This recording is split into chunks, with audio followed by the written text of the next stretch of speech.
Hello everyone, welcome back to the Serengeti Zoo here on Planet Zoo in our franchise mode. Welcome back.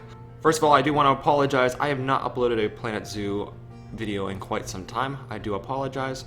This is going to be a speed build on a few things that we're working on, such as one more habitat, which is very simple, and more of the functionality of the park along with adding some decorations. After that, I will be going over in detail a little bit of what I want to do with the park. And what we're going to be doing is I'm just going to come on camera and speak to you guys about that. But as for now, this is where we are at. We are just handling the decorations, changing the functionality. And as in for the functionality, we have two habitats now. Well, we started off with the sable antelope and wildebeest habitat, right? But this chain link habitat that you see back here is going to be a temporary habitat for wildebeest that are males, because the wildebeest that are males, if we have more than like one in our habitat, they end up fighting with each other. So it's like one of those things where the bachelor group has to be like one bachelor and then all the other ones have to be bachelorettes, or I guess that's how they describe them. So one male and several females are acceptable in wildebeest groups. So we end up just building another habitat. We theme it a little bit, but not too much. It's very basic. It's just made for functionality. So we gave it that theme, just we didn't work on it too much because it wasn't needed. So we went ahead and we did that, and it's just going to be chain link right now. I don't know what we're going to put next to it. That is something for another time. But I give it different items, so if we need to switch out wildebeest and sable antelope, this is the place to do it. Now, in between these two habitats, we have this building. And this building is where I'm going to add a large keeper set, because I also want to add a third habitat right next to it for people to view another sort of animal. What the animal is, I don't know yet. And how we're going to add it in there, I still don't know that. So that is something that we will have to figure out. If you have any suggestions, please let me know in the comments down below. I would highly appreciate it. But I didn't research this yet, so I have to make sure I research it. I end up doing that in this video, and I end up adding it in there. I don't recall if I finished off the building, because believe it or not, I started this like a month ago and yet just finished it as I'm recording today. So be thankful I brought my creativity back, because it's been a while. So we are transitioning. So toward the front of the park, we are going to be adding a little hut. We're going to give it a little bit more of a feeling that we're in a village. We're coming into a village. It's really nothing too big. It's a hut. I don't know what to say. Like, if you go in Africa, in certain African villages, you're going to have these circular huts with the straw-like canopy, or not canopy, the straw-like roof built out of a little bit of wood. So that is what we have here going on. I do a few different variations. Nothing too special, but it is something to add into this zoo. And I end up rearranging the habitat for the wall with the giraffes. It was really hard for me to say, but we end up rearranging the wall a little bit and we kind of fix it up. We add in the little curb sidings as well, and I'm seeing what we really can do with this building. It's really difficult to figure out what I wanted to do, but essentially I was going to make it so I had an interior design, but I decided to go against it. I realized shortly after that I could do a little bit more with it. But as in for now, I just gave it no interior design. I can find other huts and add them in other areas, so there is an interior design, but we're not going to do it here. Now, it's good to add some vegetation in. There's really not a lot in this zoo as in for vegetation, so we have to figure out how to use the savanna, or sorry, I should say the grassland biome plants from Africa, and how we can incorporate it into this park for gardening.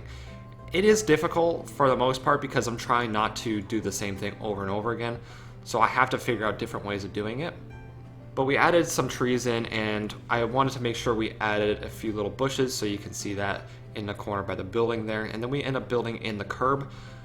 I don't recall if I do too much with this area, but it adds in a little bit more style, a little bit more depth, and some more texture. So it gives it a little bit, but it's not a huge focal point, so it's not like it's meant to do a lot. And of course, after doing that, we have to fix up our textures, so we end up adding some dirt so it's not all grass. That would look very weird. We gotta make sure we don't keep it consistently grass everywhere we go, which is against the point. But then we have to add in some decorations. When you enter the front of the park, you need to see something, right? So we give it more theming. We end up adding a little Jeep there, or a little off-roading vehicle. I call it a Jeep because it's the closest resemblance that I know of. But after that, we move over to this garden over here, and what we end up doing is we end up copying the logs that we used for our little food court, which I thought worked out very well. And it changed it up a little bit, so it's a little bit more round. It's not square like the other little wooden columns that we use, or the wood trimming. Whatever you want to call it, regardless, it is wood, and it is square. So we end up putting in these logs, and I like how it turns out. We end up doing this for the whole entire little garden area. Now, there was a lot of open space here. I wanted the open space. We need to add in a little bit more of distancing between some pathways and some buildings and stuff like that. So it does break up the pathway in the building a little bit, especially since this building is a little bit off to the side and it's used more as a way for guests to go in there for shelter and to view our wildebeest and sable antelope in a different way. So that's what really makes this area unique. I have to copy this technique into other areas as well. I think it would work best. But still, this garden didn't have enough, and I wanted to add something to it that would be special. So we end up putting in some little brush. I don't know what it's called. I use it almost everywhere. It's basically that little fern plant that we use kind of everywhere. So we give it a little bit of a backdrop near the wood there. And I had to figure out what else to put in here. It took me a minute, but I saw these flowers, and I said, you know what? What if we added in these flowers? But it would look really weird if we just put them into the ground. So what I ended up doing is I ended up making our own pots, and it was made out of the same wood. And the way that I did it is I used this technique that I found. I forget who is, responsible for it, but essentially we add in a column and we delete the column. Then we take the wood pieces and we just kind of do what I'm doing on the screen. That's the best way to explain it right now. So we have these pots. We end up adding in some mulch, and then we end up putting the flowers on top. It was a really great addition. I think I was really proud of this. I can actually add the blueprint on the Steam Workshop as well if you guys wish. I may end up doing that. Really not sure if I'm going to remember or not, but please comment down below if I did not. So we end up just kind of lining up the main pathway with these, just so it's not too repetitive on the foreground. So, or should I say the background? The foreground is where we have it. Regardless, we put it on the main pathway, and we end up making it look pretty nice, I would say. So, I would say this was a successful little garden bit. And of course, we also have to add lights, just so it's a little bit more consistent during the nighttime, so people can see a little bit better. And then, of course, we have to remember the textures. It's a little bit more of a grassy area, but we add in some dirt as well. So it has those patches of dirt.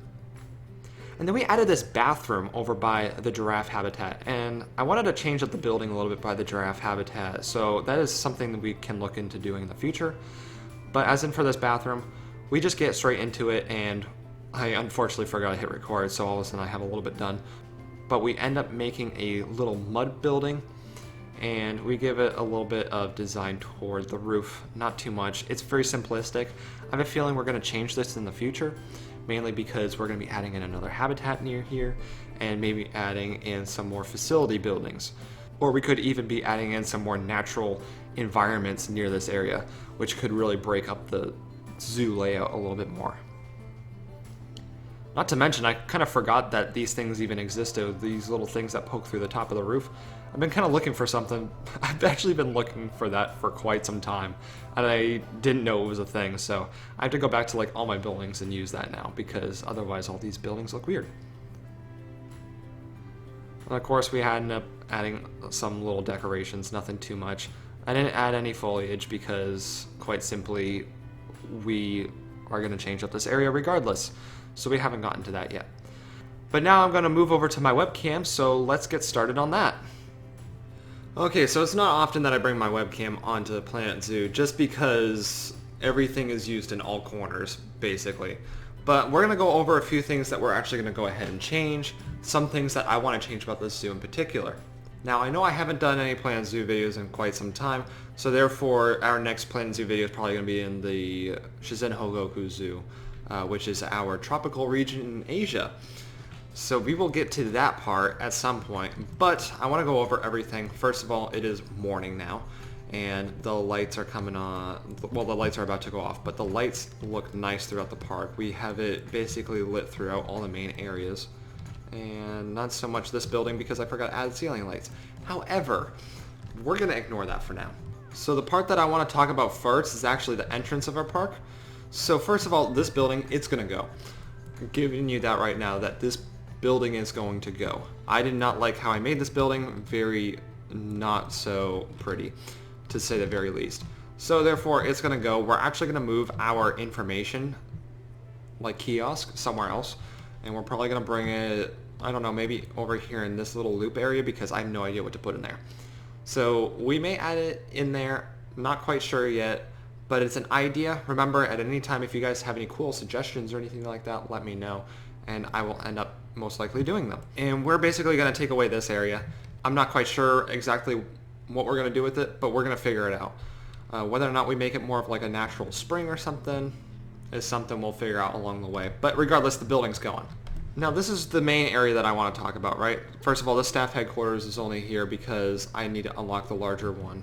I can only have the small ones right now, and I have way too many people working for me already. So we're actually going to make a headquarters over here, like a little substation of our original headquarters. This is our large keeper's hut, by the way, which is going to be used for both these habitats on the left and right. And I think it's also the one for up here for right now. Or no, I think it's up here somewhere where we have the keeper's hut. And if not, I really messed up. I think they use the one that's kind of hidden in here. Oh no, I don't. Well, that's another thing to do. Add more closer keeper's huts for both these habitats because they all have to go down here or over here. Really inefficient right now. But regardless, we're going to add something over here. I think we're going to make it a little bit more natural, and then we're going to add more of a habitat back here toward the back. I think that's what we're going to do for now. And I do apologize for the whole entire speed build thing because it was a little bit hoppy. It's a little bit rough getting back into things because it's not so consistent as it used to be. But I hope you guys did enjoy what we did today. Just know that Planet Zoo is still here and it will still be getting done. I will keep working on this so you guys can still see how the zoos are doing. We're getting back into it. So if you want to stay tuned, be sure to subscribe if you haven't already. Hit that thumbs up if you want to help support out the channel. I would highly appreciate it. And once again, any comments or suggestions, leave them down below. I will be sure to review them and hopefully implement some of the things you guys have in mind. But other than that, I hope you guys did enjoy, and I shall see you guys in the next video. Goodbye.